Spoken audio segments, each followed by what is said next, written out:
610 കുടുംബങ്ങൾക്ക് നീതി ലഭിക്കണമെന്ന് ആവശ്യപ്പെട്ടുകൊണ്ട് ഭൂസംരക്ഷണ സമിതി നടത്തിവരുന്ന നിരാഹാര സമരം 312 ദിനങ്ങൾ പിന്നിട്ടു. ഫാദർ മോൻസി വർഗീസ് അറയ്ക്കൽ രാവിലെ 9 മണിക്ക് സമരം ഉദ്ഘാടനം ചെയ്തു. മേരി ജെയിംസ് മനക്കൽ, റീന ആന്റണി കാട്ടുപറമ്പിൽ തുടങ്ങിയവർ നിരാഹാരം അനുഷ്ഠിച്ചു. നിരാഹാര സമരം തുടങ്ങിയിട്ട് 312 ദിവസം തികയുകയാണ്.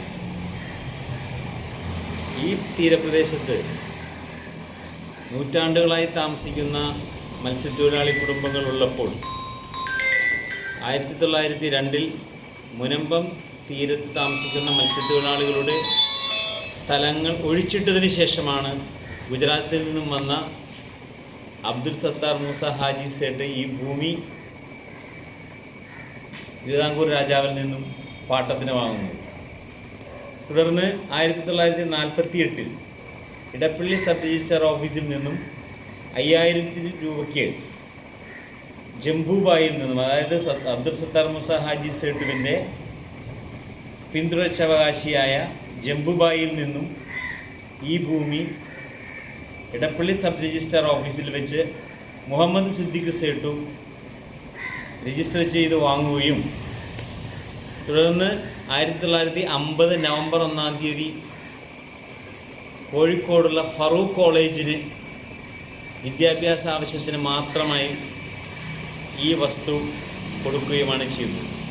അതിൻ്റെ കാരണം 1948 സ്ഥാപിതമായ ഫറൂഖ് കോളേജ് ആ കോളേജിന് ഇല്ലാതെ വരികയും ഈ ഭൂമിയിൽ അവശേഷിക്കുകയും ചെയ്താൽ എനിക്കും എൻ്റെ സന്തതി പരമ്പരകൾക്കും തിരിച്ചെടുക്കുന്നതിനുള്ള അധികാരവും അവകാശവും ഉണ്ടായിരിക്കുമെന്ന് ആ ആധാരത്തിൽ വ്യക്തമായി പറയുകയും ചെയ്യുന്നുണ്ട്.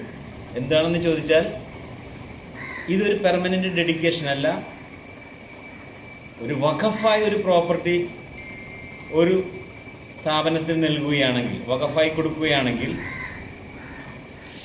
ജീവകാരുണ്യപരവും പയസ്, റിലീജിയസ്, ചാരിറ്റബിൾ ഈ 3 ആവശ്യങ്ങൾക്കും ആണ് കൊടുക്കേണ്ടത്. പക്ഷേ ഇത് വിദ്യാഭ്യാസ ആവശ്യത്തിന് മാത്രം കൊടുത്തതാണ്. അതുകൊണ്ട് തന്നെ ഇതൊരു പെർമനൻ്റ് ഡെഡിക്കേഷൻ അല്ല. അങ്ങനെ ഇരിക്കെ 1953 മുതൽ ഇവിടുത്തെ താമസക്കാരും ഫറൂഖ് കോളേജും തമ്മിൽ പല ക്രിമിനൽ കേസുകളും സിവിൽ കേസുകളും ഉടലെടുത്തു. അതിൻ്റെ എല്ലാം വെളിച്ചത്തിൽ 1971 ഫറൂഖ് സബ് കോടതി ഇത് ഫറൂഖ് കോളേജിൻ്റെ ഭൂമിയാണെന്ന് കണ്ടെത്തിയെങ്കിലും ഫറൂഖ് സബ് കോടതി താമസക്കാരെ ഒഴിപ്പിക്കാതെ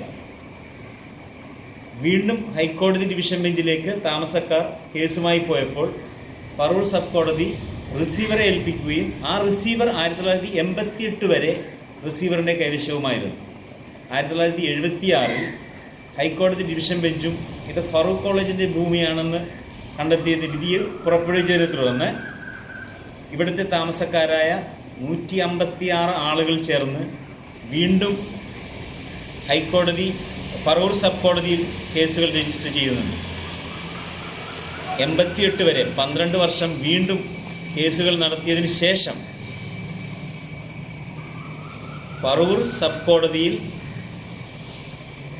ഫറൂഖ് കോളേജ് താമസക്കാരായ 1988 താമസക്കാരായ 218 ആളുകൾക്ക് ഈ ഭൂമി രജിസ്റ്റർ ചെയ്ത് പണം ഫറൂഖ് കോളേജിന് കൊടുത്ത് വാങ്ങാൻ തയ്യാറാണെന്ന് പെറ്റീഷൻ ഫയൽ ചെയ്തതിൻ്റെ പേരിൽ ഫറൂഖ് പ്രിൻസിപ്പൽ സബ് കോടതി ജഡ്ജി കുഴിപ്പള്ളി രജിസ്റ്റർ ഓഫീസർക്ക് ഈ ഭൂമി ഇവിടുത്തെ താമസക്കാരായ ആളുകൾക്ക് അളന്ന് തിട്ടപ്പെടുത്തി കൊടുത്ത് രജിസ്റ്റർ ചെയ്ത് കൊടുക്കുന്നതിന് ഓർഡർ പുറപ്പെടുവിക്കുകയും അതനുസരിച്ച് ഈ ഭൂമി വാങ്ങുകയുമാണ് ചെയ്തത്. അങ്ങനെ ആ ഭൂമി 1989 മുതൽ ഞങ്ങൾ വാങ്ങിക്കുമ്പോൾ അതിനും 25 വർഷങ്ങൾക്ക് മുൻപേ തന്നെ സ്ഥിരതാമസക്കാരായ ആളുകൾ ആയതുകൊണ്ട് അവർക്ക് ഈ ഭൂമി ഫറൂഖ് കോളേജ് വിൽപ്പന നടത്തുന്നു എന്ന് തന്നെയാണ് ഈ ആധാരത്തിൽ പറഞ്ഞിട്ടുള്ളത്. അങ്ങനെയെങ്കിൽ ഇപ്പോൾ 61 വർഷങ്ങൾ കഴിഞ്ഞു. ഞങ്ങളുടെ ഒറ്റ ചോദ്യം മാത്രമേ ഉള്ളൂ, ഈ ഭൂമി 61 വർഷമായിട്ട് താമസിച്ചുകൊണ്ടിരിക്കുമ്പോൾ 1995 വഖഫ് നിയമങ്ങൾ പോലും ഒരു ഭൂമി വഖഫ് രജിസ്റ്ററിൽ പെടുത്തിയെടുക്കണമെന്നുണ്ടെങ്കിൽ വഖഫ് ബോർഡ് വഖഫ് രജിസ്റ്ററിലെ പെടുത്തണമെന്നുണ്ടെങ്കിൽ ആ താമസക്കാരായ ആളുകൾക്ക് 95 വഖഫ് ആക്ട് സെക്ഷൻ 4 കൃത്യമായി പറയുന്നു സർവേ നടത്തണം. 5, 6, 7 വഖഫ് ആക്ടിലെ 5, 6, 7 സെക്ഷനിലെല്ലാം പറയുന്നു അവിടെ താമസക്കാർക്ക് നോട്ടീസ് ഇഷ്യൂ ചെയ്യണം, അതിരുകൾ അടയാളപ്പെടുത്തണം. ഈ വക കാര്യങ്ങളൊന്നും ചെയ്യാതെ നിയമത്തിന് വിരുദ്ധമായിട്ടാണ് വഖഫ് ബോർഡ് 2019 വഖഫ് രജിസ്റ്ററിൽ പെടുത്തിയിരിക്കുന്നത്. അതാണ് നിയമത്തിന് റവന്യൂ വകുപ്പ് ശരിയായ രീതിയിലുള്ള അന്വേഷണം നടത്താതെ ഇവിടുത്തെ താമസക്കാരുടെ റവന്യൂ അവകാശങ്ങൾ നിഷേധിച്ചിരിക്കുകയാണ് ചെയ്തത്. ഇതിനെതിരെ നീതിക്ക് വേണ്ടി നിയമവിരുദ്ധമായ വഖഫ് രജിസ്റ്ററിൽ പെടുത്തിയതിനെതിരെയാണ് ഞങ്ങൾ സമരം ചെയ്തുകൊണ്ടിരിക്കുന്നത്. അതുകൊണ്ട് ഗവൺമെൻറ് ശരിയായ രീതിയിൽ കാര്യങ്ങൾ മനസ്സിലാക്കി.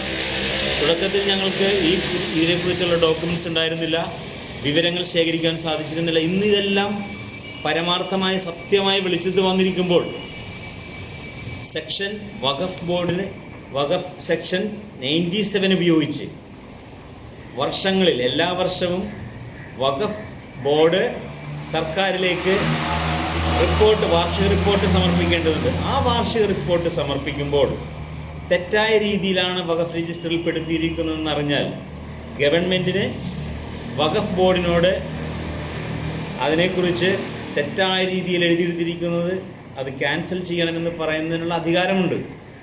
അങ്ങനെ പ്രവർത്തിച്ചില്ല എങ്കിൽ, വഖഫ് ബോർഡ് മെമ്പർമാർക്ക് പ്രവർത്തിച്ചില്ല എങ്കിൽ സെക്ഷൻ 99 ഉപയോഗിച്ച് ആ വഖഫ് ബോർഡിനെ മെമ്പർമാരെ പിരിച്ചുവിടുന്നതിനുള്ള അധികാരവും ഗവൺമെൻറ്റിന് നിക്ഷിപ്തമാണ്. അപ്പോൾ ഗവൺമെൻറ് ആർജവത്വത്തോടു കൂടി നിന്ന് നിരുത്തരവാദിമായി പെരുമാറാതെ നിയമവിരുദ്ധമായി വഖഫ് രജിസ്റ്ററിൽ ഉൾപ്പെടുത്തിയ ഈ ഭൂമി വഖഫ് രജിസ്റ്ററിൽ നിന്ന് മാറ്റിത്തരണമെന്നും റവന്യൂ അവകാശങ്ങൾ പുനഃസ്ഥാപിക്കണമെന്നുമാണ് ഞങ്ങൾക്ക് അഭ്യർത്ഥിക്കുവാനുള്ളത്. അതുകൊണ്ട് തന്നെ ശക്തമായ രീതിയിലുള്ള സമരങ്ങളുമായി ഇനിയും മുന്നോട്ട് തന്നെ ഞങ്ങൾ പോകും. നിരാഹാരമിരിക്കുന്നത് 312-ാം ദിവസത്തിൽ നിരാഹാരമിരിക്കുന്നത് റീന ആൻ്റണിയും അതോടൊപ്പം തന്നെ മേരി ജെയിംസുമാണ്. കിടപ്പാടം ഒഴിയേണ്ട ഒരവസ്ഥയാണ്. ഞാനും മക്കളും എൻ്റെ മാതാപിതാക്കളും എവിടെ പോകുന്നു ഞങ്ങൾക്കറിയില്ല. ഞങ്ങൾ നിസ്സായ അവസ്ഥയിൽ നിൽക്കുകയാണ്. ഞങ്ങളുടെ ഈ നാട്, ഞങ്ങളുടെ ഭൂമിക്ക് വേണ്ടിയാണ് ഞങ്ങൾ ഈ സമരം ചെയ്യുന്നത്. പലരും ഇവിടെ വന്നു, പലരും വന്ന് പല നാടുകളിൽ നിന്ന് വന്നു. പക്ഷെ ഞങ്ങൾക്ക് ശാശ്വതമായൊരു പരിഹാരമില്ല, ഞങ്ങൾക്ക് നീതി കിട്ടുന്നില്ല. ഞാനുൾപ്പെടെ പലരും ആകെ ആത്മഹത്യയുടെ വക്കീലെത്തിയിരിക്കുകയാണ്. ഞങ്ങളുടെ ഈ ഭൂമി എന്ന് ഞങ്ങൾക്ക് നീതി കിട്ടുമെന്നറിയില്ല. ഏത് രാഷ്ട്രീയക്കാരാണ്, ആരാണ് ഞങ്ങളെ സഹായിക്കുന്നതെന്നറിയില്ല.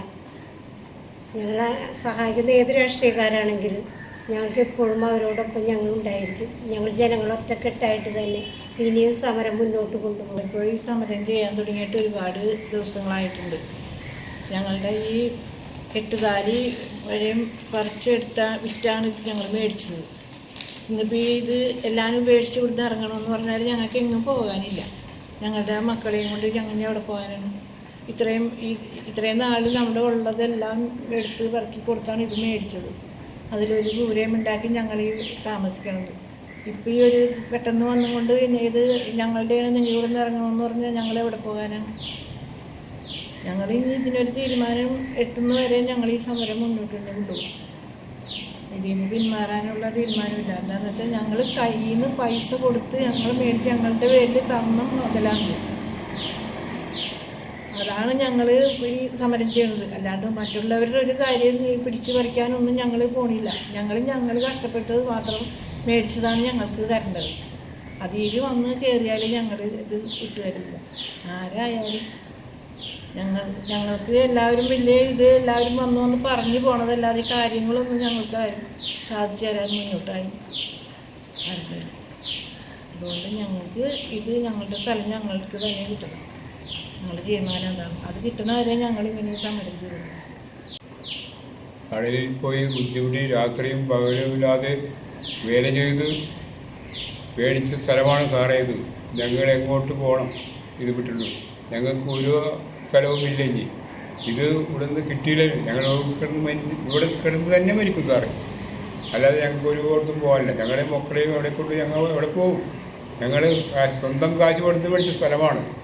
കടലിൽ പോയി രാത്രി പകലില്ലാതെ ബുദ്ധിമുട്ടി മേടിച്ച സ്ഥലമാണ് സാറേ. ഞങ്ങൾ ഒരു സ്ഥലത്തും പോകില്ല. ഞങ്ങൾ ഇവിടെ കിടന്ന് തന്നെ മരിക്കും. അതാണ് ഞങ്ങളുടെ ഇത്. അല്ലാതെ ഞങ്ങൾ ഒരു സ്ഥലത്തും പോകാൻ പറ്റില്ല. ഞങ്ങൾക്ക് ഈ സ്ഥലം സാറ് എല്ലാവർക്കും തന്ന് ഞങ്ങളെ ഇവിടുന്ന് ഇതിൽ നിന്നും രക്ഷിക്കണം. പറയാനുള്ളത്, എനിക്കിപ്പോൾ 63 വയസ്സായി. 63 വയസ്സ് വരെ ആയ ആളാണ് ഞാൻ. എൻ്റെ കാരണന്മാരെ കൂടി ഇവിടെ ഞാൻ ജീവിച്ചു പോന്നിട്ട് ഇപ്പം ഞാൻ പറയാനാണെങ്കിൽ ഞാനൊരു 18 വർഷമായിട്ട് എൻ്റെ കരൾ പേഷ്യൻ്റായിട്ട് മരുന്ന് കഴിച്ചുകൊണ്ടിരിക്കുകയാണ്. ഞാൻ 2022 കരമടക്കാൻ ചെന്നപ്പോഴാണ് ഇത് പക്കപ്പോട് ക്ലെയിം ചെയ്തേക്കാണെന്ന് പറഞ്ഞിട്ട് എനിക്ക് നോട്ടീസ്. എനിക്ക് കരടക്കാൻ ചെന്നപ്പോൾ പക്കപ്പോടിൻ്റെ ഇത് വന്നിട്ട് കരടക്കാൻ പറ്റില്ലെന്നും എന്നോട് വില്ലേജ് ഓഫീസർ പറഞ്ഞപ്പോൾ ഞാൻ പറഞ്ഞു എനിക്കതിൻ്റെ പകർപ്പ് കിട്ടണമെന്ന് പറഞ്ഞു. ആ പകർപ്പ് ഞാൻ വിവരാവകാശം വഴി അപേക്ഷിച്ചിട്ടാണ് എനിക്ക് പകർപ്പ് കിട്ടുന്നത്. ഈ സംഭവം അറിയണമെന്നാണ്. ഇപ്പം 3.5 കൊല്ലമായി ഞങ്ങൾ ഈ കഷ്ടപ്പെടുന്നത്. ഞങ്ങൾ പറവൂർ കോളേജിൻ്റെ കയ്യിൽ നിന്ന് കാശ് കൊടുത്ത് മേടിച്ച് ഞങ്ങളുടെ കാരണന്മാരുടെ അമ്മമാരുടെയും അനിയന്മാരുടെയൊക്കെ മാലയും വളയും കമ്മലും ഒക്കെ പണയം വെച്ചും ഞങ്ങൾ പണിയെടുത്തൊക്കെ കൂട്ടി വെച്ചിട്ടാണ് ഞങ്ങൾ ഈ ഭൂമി വിലക്കെടുത്തേക്കുന്നത്. അപ്പോൾ ഓരോരുത്തരും ഇങ്ങനെ കാശ് കൊടുത്ത് മേടിച്ച സാധനം മറ്റുള്ളവർ വന്നത് ഇത് ഞങ്ങളുടെയെന്ന് പറഞ്ഞു കഴിഞ്ഞാൽ ഈ ലോകത്ത് നീതിയില്ല. ഇത് എന്ത് നീതി? ഇതിലൊരു പക്കപ്പോട് ഇങ്ങോട്ട് തന്നെ എല്ലാ സമുദായങ്ങൾക്കും അതിൻ്റേതായ ഓരോ അവകാശങ്ങളുണ്ട്. ആരുടെ അവകാശങ്ങൾ തട്ടിയെടുക്കാൻ ഞങ്ങൾക്ക് ഇവിടെ ആർക്കും വേണ്ട. നമുക്ക് അവകാശപ്പെട്ടത് ഇങ്ങോട്ട് തിരിച്ചു തന്നാൽ മതി. നമുക്ക് അത്രേ പറയാനുള്ളൂ. ഇപ്പം ഞാൻ ഒരുപാട് കഷ്ടപ്പെട്ടാണ് ഞാൻ ഇവിടെ ജീവിക്കുന്നത്. എനിക്ക് മാസത്തിൽ 10,000 രൂപ വേണം മരുന്ന് മേടിക്കണേ. ഞാനിത് എൻ്റെ ആധാരം പണയം വെക്കാൻ വേണ്ടി ചെന്നപ്പോഴാണ് വില്ലയിൽ കരടക്കഴിഞ്ഞത്. എൻ്റെ മോനൊരു ആക്സിഡൻറ്റ് പറ്റിയിട്ട് 5.5 ലക്ഷം രൂപ ചിലവ് വന്നു. ബാങ്കിൽ പണയം വെക്കാൻ ചെന്നപ്പോഴാണ് ഇങ്ങനെ ഈ നോട്ടീസ് വന്നിട്ടുണ്ടെന്ന് പറയണത്. ഞാൻ വില്ലയിൽ നിന്ന് ഇറങ്ങിയത് ഞാൻ ആത്മഹത്യ ചെയ്യാൻ റോപ്പ് മേടിച്ചിട്ടാണ് ഞാൻ വീട്ടിൽ വന്നത്. എൻ്റെ മോനും ഭാര്യയും ആശുപത്രി കിടക്കുകയാണ്. നട്ടലിന് ഓപ്പറേഷൻ ചെയ്യണം. എന്താണ് ഈ ഒരു കൊലച്ചതി പക്കപ്പോടി ചെയ്തു വെച്ച് കഴിഞ്ഞില്ലേ? ഞങ്ങൾ ആരോട് ചോദിക്കണം? നമ്മളെ സംരക്ഷിക്കേണ്ട സർക്കാരാണ് പക്കപ്പോടിന് അനുകൂലമായിട്ട് സുപ്രീം കോടതിയിൽ അവർക്ക് ഡയവേറ്റിൽ കൂട്ടായിട്ട് കക്ഷി ചേർന്നേക്കണം. നമ്മളാരും സംരക്ഷിക്കണം? നമുക്ക് ഒരു പാർട്ടിയോടും വൈരാഗ്യ ബുദ്ധിയില്ല. ഇവിടെ ഓരോരുത്തർക്കും ഓരോ പാർട്ടിയുണ്ട്, അതിൽ വിശ്വസിക്കണമുണ്ട്. ഞാൻ LDFൻ്റെ ആളാണ്. പക്ഷേ അതുപോലെ ഓരോരുത്തർക്കും ഓരോ പാർട്ടിയുണ്ട്. അതുപോട്ടെ, നമ്മളെ സംരക്ഷിക്കേണ്ടത് നമ്മുടെ സർക്കാരാണ്. നമുക്ക് ആരെയും കുറ്റം പറയാനില്ല. നമ്മുടെ കാര്യം നമുക്ക് ഇങ്ങനെ തീർത്ത് തന്നാൽ മതി. നമുക്ക് അത്ര പറയാനുള്ളൂ. അല്ലെങ്കിൽ ഇവിടുന്ന് ഞങ്ങൾ ഇറങ്ങി പോവില്ല. ഞങ്ങൾ ഇവിടെ കിടന്ന് മരിച്ചിട്ട് തന്നെ, അല്ലാണ്ട് ഞങ്ങൾ ഇത് വിട്ടൊന്നും പോവില്ല. ഇവിടെ കിടന്ന് മരിക്കുള്ളൂ. ഞങ്ങൾ ഇനി സമരം ഇതിലും ഞങ്ങൾ ശക്തമായിട്ട് മുന്നോട്ട് പോകുള്ളൂ.